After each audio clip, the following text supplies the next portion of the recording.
lecture we will be discussing about the two things. One of them is normal sinus rhythm, another is sinus bradycardia. First we'll be discussing about the sinus rhythm. What is the sinus rhythm? Sinus rhythm is a normal cardiac rhythm. Sinus rhythm is a normal cardiac rhythm in which the heart is stimulated by natural pacemaker. I mean SNO with a firing frequency of 60 to 100 beats per minute, on the average 75 beats per minute. So sinus rhythm is a normal cardiac rhythm in which the heart is stimulated by a natural pacemaker, I mean SNO with a firing frequency of 60 to 100 beats per minute, on the average 75 beats per minute. Characteristic feature of a sinus rhythm, I mean key points of the ECG of sinus rhythm. What is the characteristic feature of a sinus rhythm in ECG? Three things is very important in the characteristic. The first, the heart rate. The heart rate is between 60 to 100 beats per minute. On the average 75 beats per minute. The second, every PVF should be followed by a QRS complex. Every PVF should be followed by QRS complex. And the third one, the PVF is then upright in lead 2 and inverted in lead AVR. This was about the sinus rhythm. Again, sinus rhythm is a normal cardiac rhythm in which the heart is stimulated by natural pacemaker, I mean SNO, with a firing frequency of 60 to 100 beats per minute, on the average 75 beats per minute. The characteristic feature of the sinus rhythm or key point of ECG of sinus rhythm. The first thing, the heart rate is less than the heart rate between 60 to 100 beats per minute. The second, the P wave is upright in lead 2 and inverted in lead AVR. And every P wave should be followed by a QRS complex. P wave, QRS complex, P wave, QRS complex, P wave, QRS complex. This is the characteristic feature of those people who have got normal sinus rhythm. Three things, especially heart rates. Another, for example, heart rate in patient with normal sinus rhythm is 60 to 100 beats per minute, on the average 75 beats per minute. The P wave is upright in lead 2 and inverted in lead AVR, and every P wave should be followed by a QRS complex. This is called normal sinus rhythm. After the normal sinus rhythm, we will be discussing about another rhythm which is called bradyarrhythmia, especially bradycardia. Bradycardia or sinus bradycardia. Sinus bradycardia is a sinus rhythm in which the heart rate becomes less than 60 beats per minute. Sinus bradycardia is a sinus rhythm in which the heart rate becomes less than 60 beats per minute. The P wave is upright in lead 2 and inverted in lead AVR. The characteristic feature of a sinus bradycardia is defined.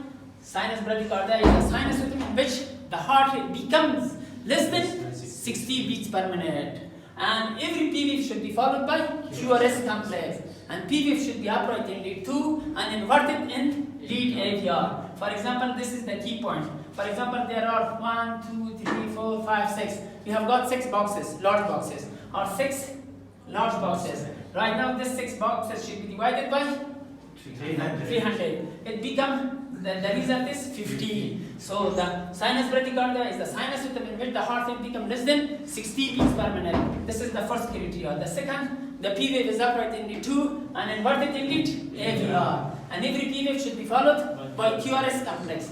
Remember, it is unusual for sinus bradycardia to be less than 40 beats per minute. If a patient has got less than 40 beats per minute, we should consider about the other alternatives. For example, heart block. In addition to that, sinus bradycardia can be a normal finding in two categories of the people. First, those who are athletes, and especially another during the sleep. If you take the ECG of the patient during the sleep, they develop sinus bradycardia. If it is in the sleep, it represents a normal finding. The second thing, if there is an athlete and you want to take the ECG of that patient, the heart rate may be also less than 60 beats per minute. But these are the normal findings in these two categories of the people. One is athlete, another is during the sleep. So, right now we'll be discussing about the causes of a sinus bradycardia. The first thing, should drugs. Which drug? Negative chronotropic drugs. For example, calcium channel blocker, beta blocker, adenosine and digoxin. So the first causes is drugs. Those drugs which are common and lead to bradyarrhythmia is beta blocker, calcium channel blocker, adenosine and digoxin. Or totally we say those drugs which have negative chronotropic effect. Yeah. After the drugs, the second thing is ischemia and infarction. Especially which type of infarction? Inferior or left. This was about the second causes of bradyarrhythmia. And the third one is hypothyroidism. Hypothyroidism. And the fourth one, hypothermia and electrolyte abnormalities. And the sixth one is obstructive jaundice and uremia, ICP, and sixth sinus syndrome. So as I mentioned before, it is unusual for sinus bradycardia to become less than 40. If you have found that the patient have got less than 40 beats per minute, we should think about the heart block. We should think about the heart block. The heart block, if the sinus rhythm become less than 40, we should think about the heart block. What would be the other cause of the sinus bradycardia? The first common cause of sinus bradycardia, drugs, especially calcium channel blocker, beta blocker, and negatively chronotropic agent. And the second, ischemic heart disease, most likely amine, especially inferior amine. The third, hypothyroidism. And the fourth one, hypothermia. And the fifth one, electrolyte abnormality. And the sixth, obstructive jaundice. And finally, intracranial pressure, as well as sixth sinus syndrome. This was the causes of the sinus bradycardia. If a sinus bradycardia is severe, and sinus arrest and SA nodal block is prolonged, we produce another rhythm by name of the escape rhythm and escape rhythm. We will have a detailed discussion about the concept of the escape rhythm and escape rhythm in my future lectures. This was about the sinus bradycardia. Right, we'll be discussing about the treatment of the sinus bradycardia. The first step in the treatment of the sinus bradycardia is evaluation of the patient or assessing of the patient whether he is urgent or not. The second thing, we should ask the patient about the symptom. Which is the symptom of the sinus bradycardia? For example, dizziness, fatigue, fall, shortness of breath, palpitation, and chest pain. These symptoms are related to those people who have got sinus bradycardia. And the third thing that we should ask from the patient is a drug history. Drug history, especially which drug? Again, calcium channel blocker, beta blocker, adenosine, antioxidant. These are the drugs which have got negative phenotropic actions. After the drug, physical examination. Which one? Physical examination. Like other physical examination. Physical examination, especially thorough physical examination from top to bottom.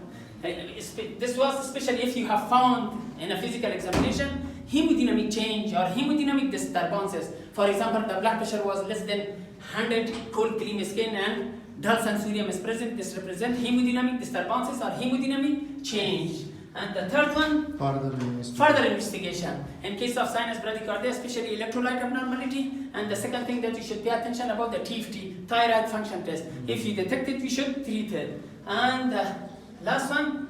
Now come to the drug treatment. Yes, drug treatment, yeah. This was a general measure in those people who have got bradyarrhythmia. What is our general first step? First step is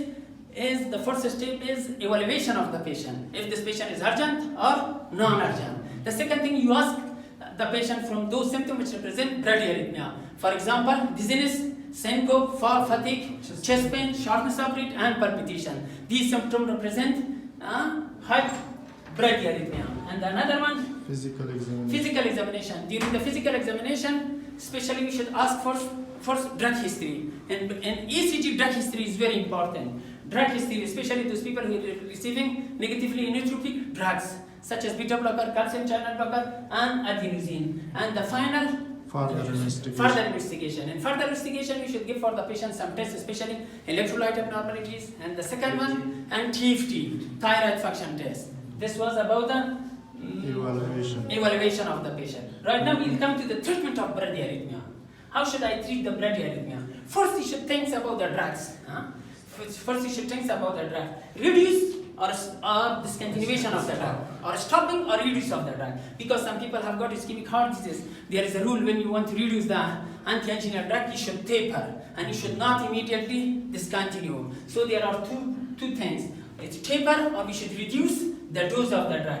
The second thing, abnormal rhythm should be corrected. And the third one is hypothyroidism. If the TFT and clinic of the patient shows hypothyroidism, we should give for this patient thyroxine, or we should treat the hypothyroidism.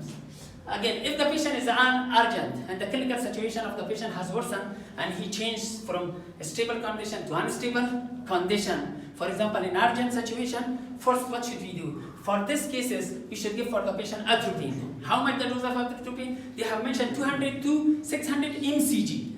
And the final dose for atropine, the dose of the atropine should not be more than 3 milligram in 24 hours. So with this atropine, we just manage the patient and we prepare the patient for temporary pacings. Yeah. In spite of the temporary pacing, if the patient again develop chronic condition, vertigo, dizziness, chest pain, palpitation, fatigue, fall, this patient represents chronic condition. This patient is candidate for permanent pacing. So atropine for temporary pacing for permanent pacing. This was about the sinus bradycardia. What are remains? So two things in all ECG should not be forget. These are very nice and good things.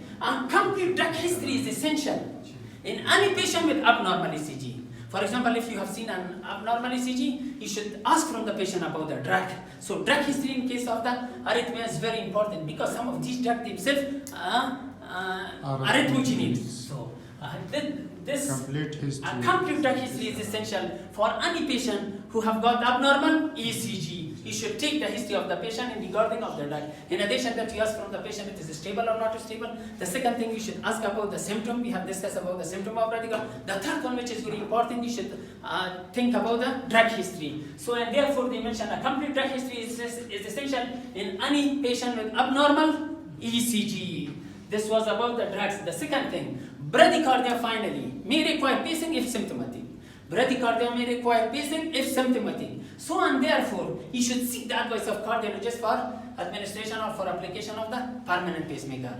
One is a complete drug history is essential in all type of arrhythmia, especially in bradyarrhythmia. Those drugs which produce bradyarrhythmia is calcium channel blocker, beta blocker, adenosine angiotensin. Totally we say for this kind of drugs, negative chronotropic, thromotropic drugs. And the second thing, if the patient of bradyarrhythmia is symptomatic, we should seek the advice of cardiologist very soon. This was about the sinus bradycardia and normal sinus rhythm. I will repeat again.